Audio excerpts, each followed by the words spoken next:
Hi friends, Flavio here. A lot of people ask me how I got started on this path of healing, this path of service, this path of mysticism and spirituality. And I can't really tell you when I got started because as far as I can remember, I've been aware of this other world. I've been, what later on I learned the word empath. I feel other people's emotions. And ever since I was a kid, people used to come to me, tell me their problems, and I used to seek that out. I could sense when a person was upset or sad, and I would get them to talk to me and they would feel better. And this goes back as far as I can remember. And early on in my life, people started giving me books. Perhaps they noticed that I was curious. I was very quiet as a child. I barely spoke, but I guess I was a very keen observer of adults because supposedly they knew everything. And remember, this lady started giving me some books when I was 11 about spirituality, books written for children about spirituality, and I consumed those with a great deal of affection. I read them, but I kept them hidden because I knew that somehow they were kind of forbidden in a sense. I went to a religious school and so forth, and these books were a little bit different. But something did happen when I was about 9, 10 years of age that completely changed my life. And I'll tell you what it was. My parents were a part of something called the Lions Club. This is back in Brazil. Lions Club, as far as I know, it's been all over the world. I haven't really looked anything into it. I just have these memories. It's a philanthropic organization, and they had several couples that participated in these events that they would do to raise money, and they would do charitable contributions to the community with these funds that they would collect. This is what I remember from the perspective of a child. It is not something that I know of as an adult. This is my memory of it. So I remember they had these barbecues and parties and stuff, and the idea was to collect funds, which then later they used for some sort of charity. Well, in Brazil, the concept of a favela is very common. A favela is a shanty town where people live in cardboard boxes, basically. There's no sewage system, no water, no electricity. Sometimes they have some electrical cables, which they pull electricity from a pole, but very dangerous, very precarious living conditions. There's no asphalt, there are no roads, and open sewage all over the place, and people, sometimes kids are playing in a cesspool, basically, contaminating themselves, eating, whatever. It's a very, very difficult sort of living and very, very common in different parts of Brazil and many parts of the world, actually. Well, one of these charitable contributions that my parents, along with the other members of the club, decided to do one day was to go to a favela and give the children, a certain number of children, a little plastic bag with some items inside. So we children of these couples had the task throughout the weeks ahead, before the event, to fill these bags. They went to stores and bought wholesale amounts of deodorant, toothpaste, toothbrush, and we had to stuff these little bags and assemble these bags and put them in boxes, which then they then loaded into these cars. And when the appointed day came, it was a Saturday morning, really early, it was kind of chilly, I remember. We went there all together, and these kids had been warned ahead of time, and they were all waiting for us in lines. And I remember there were 2 lines, for boys and for girls, because some of these girls were already, they had other types of supplies for the girls. So there were 2 types of bags. And I remember getting there, getting off the car. We were in the idea of the favela there, we were the so-called rich kids, right? I mean, we didn't live in the favelas. We're there to give them something. We were the rich kids, they were the poor kids. And I remember my first contact with this notion of poverty. Favela, we are the rich, they're the poor, that type of thing. But what impressed me the most, and I still cannot get those images out of my mind, was the degree of gratitude with which these kids received their bags. I'm telling you, I still get emotional when I remember it. They would smile from year to year with such, they won the lottery, like this is it, this is the maximum. I mean, this is such a big deal for them. I remember there was a little sweater that they could use to go to school, those of them who went to school. A little bag stuffed with many items. And we would hand it to them like we were some sort of god, and they would receive this with so much gratitude. And that experience created such an impression on me that although it was somewhat unconscious, I decided right then and there that I would find and I would fix the cause of this type of situation in the world. Why would some people live in a favela? We had a home, we had a bathroom, we had food, we had sewage, we had fresh water coming out of the pipe. Why would those kids a couple miles away from our house have to play in a cesspool? Why would they have to live in a cardboard box with no heat, no cooling, no water, nothing? Why? They're God's children as well.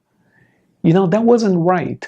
So I developed a lifetime of hypotheses as to what causes poverty. Maybe it's science, maybe it's religion, maybe it's medicine, maybe it's government. And throughout my life, I've had quarrels, intellectual quarrels, with different systems or different institutions. So, you know, maybe religion keeps people poor, or maybe not. Maybe it's governments, maybe it's corruption. And I've had my quarrels, my intellectual quarrels with these people. And I had some anger behind it too, because I didn't think it was fair. And then one day, I met somebody who had a lot of money. And I discovered that that man was really poor. He was miserable, felt unhappy. He was not a happy camper.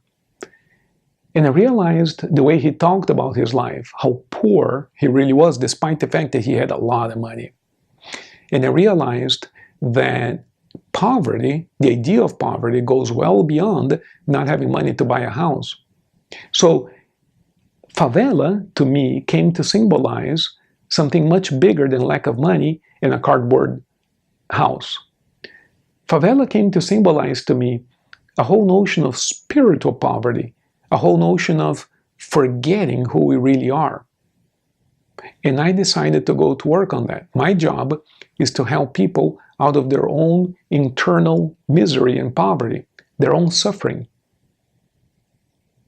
And you know, over the years that we've been doing this, we've seen quite a few thousand people. I wish I could tell you it was millions of people's lives are transformed and it's all over TV and the news. It's not, it hasn't been like that yet. But we've been able to touch a few hearts, a few minds, enough to, you know, because it goes around, it comes around, you know, enough to make a satisfactory living, I guess, you know, but also enough to know they're on the right path.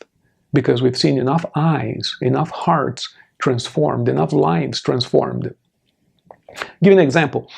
I was working with a man once who came in because he had been divorced for 22 years, true story, divorced for 22 years. And he said, you know, he had 2 children and a couple of properties that he kept with his ex-wife. 22 years divorced. Both of them had had other relationships, other marriages. They had moved on. 22 years divorced. And he says, my biggest problem is my ex-wife. At least once a year, she takes me back to court. She's angry. She's this, she's that. You see? Huge problem. 22 years after the divorce. Now you think that's the end of the story? Check this out. I'm at the office one day. A woman calls me. She comes over. We start working together, totally independent of this other client. And guess who she is? She is the ex-wife. Same last name and also the details. I don't tell each client who I'm seeing. Nobody knows who comes here. It's all confidential. But because of the stories she's telling me and the last name and so forth, you know, it's she. It's the ex-wife. And she can't stand this guy that was her ex-husband 22 years ago because he does this unfairly and unjustly and this and this and the other. 22 years divorced at war. And you know, I was so gratified and a little emotional when they were able to forgive one another, embrace, apologize, make amends, and stop the nonsense, stop the fighting. 22 years later, I worked with each one of them individually, confidentially, but eventually this man knocked on his door with a flower, a white flower, and said, I'm here to make peace with you, let's talk. 22 years after the divorce. They started talking, they made peace. So let me tell you something. They paid me for those sessions a few dollars, you know, a few $100s, a few $1,000s, whatever the thing was. But what do you think this is worth to their lives, to their future? In other words, both of their lives changed completely. I followed up with the man a little bit. You know, he got married, he traveled internationally, his business prospered. He was stuck, and it was that resentment. So Transforming our lives is something so fundamentally beautiful. And it has to do with eliminating that internal poverty, that sense of scarcity. If I forgive, I lose something. If I love, I lose something. If I give, I lose. You see, we have to overcome that. And it's buried deep into the unconscious. So I'm here to tell you that you can actually do all of this. We can actually get out of our own misery, out of our own favela, to whatever extent it's present in your life. I'm not knocking your life or anything like this. I'm just saying that, you know, if we were perfect and marvelous, we wouldn't be here on this earth, right? So there's got to be something there that we're here to work on. And the extent to which we have something to work on is the extent to which we live a certain degree of internal misery, our own sense of poverty. It doesn't have to be money. It could be a poverty in a spiritual sense, in an emotional sense. We can eliminate this. Let me tell you something. There is magic in life. There's no accident in the fact that we're talking right now. And we are just getting started. Thank you.